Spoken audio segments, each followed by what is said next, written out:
Damn, son, where'd you find this? Asylum.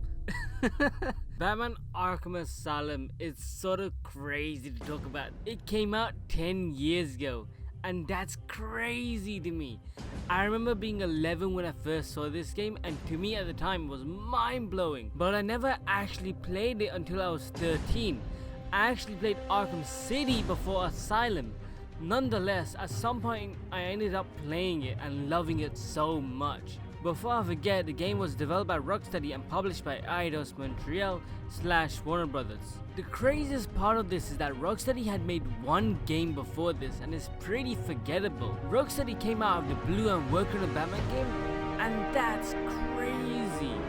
So many devs with experience have tried making a Batman game before them, but most if not all of them have failed. Rocksteady really knew what they were doing, and because it's a part of my goal to finish my Steam library A to Z, I was very excited to go back and start playing this game again. And what's there to say? It's just as good as it was back in 2009. But I do have a few problems when looking back at it now. The game starts with Batman taking Joker to Arkham Asylum. When they get there, Joker manages to hijack the asylum, breaking all the inmates out. So it's now your job as Batman to stop the Joker and the other criminals. Gameplay. The gameplay is still very good. It's very simple but polished. And that's the most important aspect that should be remembered, as this combat redefined the genre. A lot of games have copied this formula because of how simple but effective it was. The combat feels solid. Every punch feels like it has an impact. It's also very fluid. The gadgets Batman has can be used to create combos, and it all never fell off. This is doubly true due to the enemies Batman fights. You're gonna have to change your strategy. Enemy who carry knives, you're gonna have to stun first. If you keep wailing at them, they'll just block all of the attacks. With enemies who carry stun buttons, you have to jump over them, as if you attack them head on, you're just gonna get stunned. And that's pretty much it. That's the biggest downside for this game. There's almost no variety. Sure, you'll fight enemies with guns, but overall, the strat is just the same. You just wail on them and they'll be knocked out. Another big gripe is that the boss fights, more specifically the mini boss fights, are all the same. You do the same thing over and over again with little variety. You just throw a batarang where the boss will rush towards you, and then you punch them for a bit. That's it. It's pretty lame. Even the boss fights kinda suck.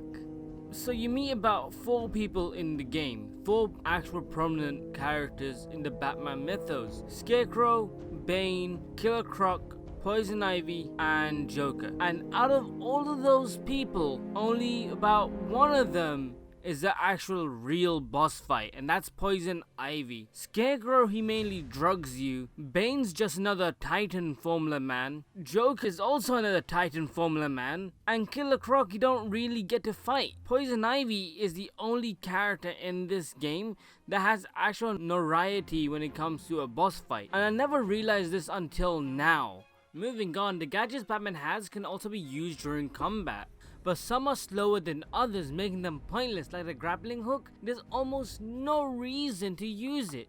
If an enemy has a weapon, Batman doesn't take it away from them. Instead, he just brings them closer to him, stunning them for about 2 seconds. Not only that, but when in combat, some animations are slow. So when you're about to attack someone, and they're about to attack you, their move will come out faster regardless if you hit Y to counterattack them. However, the combat's still really good because Rocksteady managed to include stealth. When in stealth, Batman can take out enemies one by one in a number of scenarios. Batman can hide above in the shadows thanks to gargoyle statues that are placed around certain areas, and if an enemy is underneath him, he can swoop down, grab one of them, and hang them upside down. And that alone is so cool to me. When all of the enemies are taken out, aside from the last one, he'll start to freak out and start shooting at nothing. There is one aspect I dislike about stealth though. It's when you're underneath enemies via a tile. When you're underneath them, you can't do anything. It's just a place to hide and nothing else. It'll be cooler if you could take someone out with that method. But while all of that is awesome, The gameplay is a little bit drowned out when half the time I'm using detective mode, as there are no repercussions. I know this is a Batman thing, but I feel like the game would have improved with a timer run. Because when I'm supposed to find something, or even when I'm fighting enemies, detective mode is always on. It feels like cheating because I can see enemies through walls and what their pattern is like at all times. It's not the fact that I can use it at will, it's just that there's no disadvantage aside from seeing blue and nothing but blue. However, that does not mean it's entirely bad. The game does have its moments where the detective mode is very useful. It's when Batman's being a real detective. He goes around and finds different clues and traces to track stuff down. The major disadvantage when using detective mode is mainly you don't get to feel the atmosphere because all you see is blue. And generally speaking, whenever Scarecrow's on the screen, the visuals get crazy, and the game itself turns into a 2D side-scroller. I would have preferred if the game stayed the same way it was already. However, I do think that it didn't overstay its welcome, so that's a really good thing. And we can talk about overstaying welcomes in another game. In conclusion, the gameplay is an easy 7 out of 10. It's not amazing or spectacular. It definitely did change and revolutionize the way this sort of genre was played out, because a lot more games now have copied it. But as the series has progressed, you can definitely tell there's a lot of issues with this game. It's definitely a 7 out of 10. While the gameplay is good, the level design is average at best. A lot of the areas you'll be visiting are hallways and corridors. Sure, you'll be going into some rooms, but generally they all look the same. Especially in one part of the game where I was supposed to remember such a minor detail, the game never reminded me about it. So it was incredibly frustrating when I was going back and forth, not knowing what was going on, until I just decided to look to my left and then went, oh, that's where I go. Why didn't the game just tell me where to go? There was no objective marker on the map, there was nothing. While the level design isn't amazing, I do think it's still somewhat memorable with the amount of variety that's still in there. While majority of it will be hallways and corridors, the different areas you do visit are pretty cool. While the level design isn't amazing, the character models are. They look really good even as a 10-year-old game. The models look fantastic. The amount of characters Rocksteady managed to include is pretty awesome. Although in some cutscenes they do look off. The score itself is also pretty good. It reminds me a lot of the anime series and the Nolan films combined together.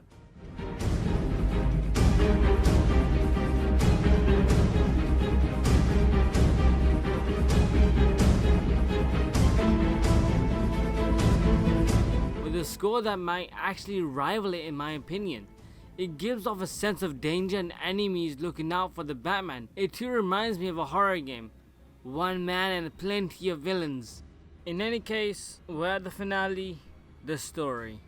As I mentioned, the story starts with Batman bringing the Joker to Arkham Asylum, with the Joker managing a way to break free and having Harley Quinn release most of the inmates. Batman soon finds the Joker who taunts him to throw a Batarang to end it all. Joker, knowing Batman, he won't do it. So the Joker gets away while Batman has to fight this mutant thing. Once beaten, Batman finds a security guard held up in a little room.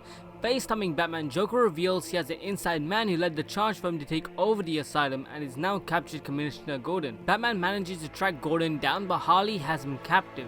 Batman can't get to him due to the area being locked off, so he has to find another way in. He does, but at the other end of the building. He notices Joker's gang are going after doctors. Batman saves them, but one of them, Dr. Young, insists that she needs to find and grab her notes, so she and Cash, a security guard, go and get them. As Batman is still trying to find a way to save Gordon, he gets into an elevator where Scarecrow has pumped it with fear gas. As Batman gets out of the elevator, he hallucinates Gordon's death and his dead parents talking to him. When he wakes up, he's in the mortuary room. As the toxin wears out, Batman leaves the room to find Gordon's death was actually a random security guard, so he continues to search for Gordon.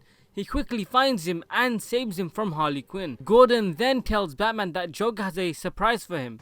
When investigating the surprise, it turns out to be Bane. All his venom has been removed by Dr. Young, but Joker injects Bane with venom and sets him loose. After defeating Bane, Batman intends to have Gordon leave the island, and he reveals he has a goddamn Batcave at the asylum. So once he gets there, Batman learns that Dr. Young was working on a more stronger version of the venom Bane uses called Titan. It was supposed to help patients, but after learning Joker was helping her fund the project, she refused to continue, so Joker hatched a plan to return to Arkham just so he can force her to finish it. Batman quickly tries to find Dr. Young's notes before Joker does, but as he enters the mansion, he finds Cash tied up to a chair. After saving him, he tells us that Dr. Young has hidden somewhere else. Assuring her safety, Batman gets to her office where she hid the notes elsewhere. When found, Batman burns them, but Joker reveals that Victor Zsasz have found Dr. Young. Going after her, Batman is once again infected by Scarecrow's fear gas. And there's some really cool visuals here. When Batman wakes up, he's stuck in a building with a giant bell. I have no idea how he managed to get here, as the only way down is by dropping it. If anyone was under the bell, they will be crushed. I would love to hammer this out, but I just don't have the chime. Can't believe I said that. Jeez. Batman finds Zsasz and saves Dr. Young, but even after saving her, she dies from an explosion. Hey, at least she told Batman Joker now has a venom along with a formula and gallons of the stuff hidden in the garden. After the explosion, Harley is back, beating up Quincy's shop. Using his blood, Batman tracks his location. Following the trail, Batman ends up seeing Poison Ivy, who urges him to let her out. Batman just walks away, but after finding Quincy's shop, Harley lets her out instead. Batman goes after Harley after all the trouble she's caused. In the end, Harley is locked up in a jail cell. She accidentally reveals that Joker has the Titan production in the botanical gardens. When Batman gets there, he starts destroying the Titan production and manages to catch up to Joker, but once again gets away after he shoots his own men with the Titan formula, transforming them into beasts. Batman learns that a Titan is created by genetically modified plants, and he eventually encounters Poison Ivy, who he issues to tell him where he might find a plant that will have the cure. She tells him he has to go down to the sewers where Killer Croc lives. On his way to Croc's lair, Batman is once again infected with fear gas, and this is the coolest part. Originally, when I played this game back on my Xbox 360, I thought it crashed. So I turned off my Xbox, not knowing that this was supposed to happen. But when I rebooted the game, my jaw dropped because the same issue occurred. But this time I didn't turn off the console, and I was surprised with what happened next. Its cinematic will play like the one in the beginning of the game. However, Batman and Joker's roles have swapped, and it's so cool. This is the last Scarecrow sequence. Scarecrow runs away to the sewers where Killer Croc is. As Batman gets down to the sewers, Scarecrow threatens him by dropping the fear toxin into the water, polluting Gotham's water supply until Killer Croc terminates him. He just picks him up and just decks him. Not really decks, but more or less just picks him up and breaks him. It's so cool. As you enter the sewers, you get this little icon to your left. This is to show how many spores are left to create a cure. And if you take just a tiny little detour, this thing will make the most obnoxious sound in this game. Holy shit, it is so annoying. And when you're even on the right path, sometimes it'll still make that noise. When you go just a little bit to your left, just a little bit of a detour, it'll go beep, beep, beep, beep, beep, beep, beep. Just listen to it for yourself. And imagine that, but hearing it consistently, just because you know a way to get somewhere, and the game's like, nah, you gotta follow the exact way to get there. But other than that, it's good. I also really like this area a lot because of how unexpected the AI might be. It's really funny sometimes. In any case, I'm gonna stop ranting. Let's continue this story. Batman explores the sewers and finds plentiful of spores to create a cure. After creating a cure, Ivy has been dosed a little bit of the time formula thanks to the Joker. When Batman reaches Ivy, he fights her. When he defeats her, Batman just gets up and dips out, when Joker then calls him out for another surprise. When he gets there, Joker's goons are celebrating Batman's arrival. When he enters the building, a rather unusual but creepy sequence is played out. A model of Joker is placed in the far end of the room. The game perspective shifts to first person, and when inspecting the model, a video is played out where Joker tells Batman that he's actually there, but the TV is about to explode. When it does explode, Batman is dazed, with him chasing Joker, with Joker sitting in his ivory tower looking down at Batman like a king. Joker has two more mutant monsters fight Batman. After defeating them, Joker reveals Commissioner Gordon never left the asylum and is again captured. As Batman is distracted, Joker shoots Gordon with the time formula, but Batman manages to take the hit, He resists it until Joker uses the Titan on himself. Joker taunts Batman to turn, but instead Batman has a little bit of the antidote and uses it on himself. So now Batman has to fight a mutant Joker, which is incredibly stupid and it doesn't look very good. As Batman drags Joker down to the floorboard, he gets ready for one final attack. Batman uses the explosive gel-enhanced punch against Joker, defeating him and ending the game. With one final cutscene, Gordon tells Batman that the inmates were captured and the only ones who turned into mutants are being cured. And that's it. Batman leaves and yeah, that's the game. That's it. Nothing else. As for story, it's gonna get an easy 8 out of 10. The ending to the game was pretty bad, to be honest. The last boss fight wasn't great, especially with just how, oh, the Joker now turns. Like, okay, I guess you wanna have us fight the Joker, but you know that he won't win, so you have to give him this like mutant appearance, but it doesn't look great and doesn't even play great because you don't even get to fight him. You generally just are finding his goons and then dragging him down. I thought there's a lot of really cool moments in the story that I didn't even get to touch upon and show, and I didn't even touch upon music and graphics because I feel like they're too subjective. Music is very subjective depending on who likes what. I think the music for this game is good for what this game is, but I will never listen to it outside of this game. In my opinion, I find the music very boring outside of this game. An art style is just going for a very realistic look and it still holds up. It's not something like Persona 5 where it clearly has an art style. Or it's not something like Yakuza that's clearly sort of out of date, but it still looks really good. But it's good enough because what really matters is the gameplay and the story. And for those two alone, the Yakuza series does it really well. Just like the Batman series does, apart from the last game. I think I'm giving away too much of my hatred for this game, for that game. Yeah, no, that's it. And the rest of whatever I'm gonna say is gonna be rambling now. Disclaimer: I should mention that because at the time of when I was recording this, I was super sick. But going back onto what I was saying about this review, I think this game is really good for the time it was made. There was not a lot of really good superhero games at the time. Only like everyone remembers Spider-Man 2, but no one remembers anything good about Spider-Man 2 aside from the swinging. That was the only good thing about it, from what I could remember. The narration is actually pretty good. I like the narration a lot, but combat was actually pretty pitiful. Yeah, no, that's it. I think this game is a great game. However, I didn't mention, one thing I did want to mention was the fact that this game has collectibles. There's collectibles like in-game dialogue, and they're super cool. That's something I really do enjoy. I like looking at the artwork and the characters and just the overall information that's given to you. But the artwork, they just look pretty badass. Imagine seeing a Batman game like that. That would be so cool.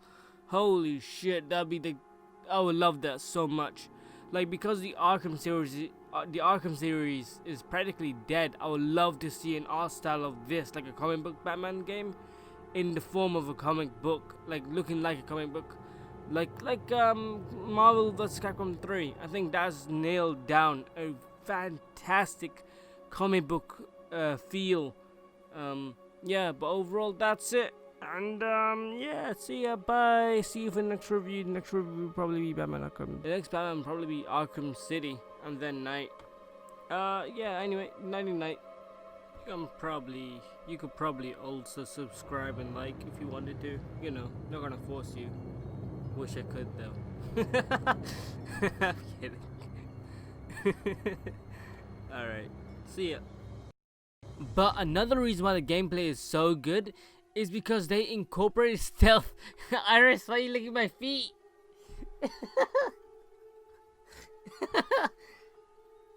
Silly cat. When Batman gets there, he starts destroying the Titanic. The Titanic. He starts destroying the Titanic. Can you imagine? Oh my god, it's Batman. What's he doing? He destroyed the Titanic. No. That's hilarious.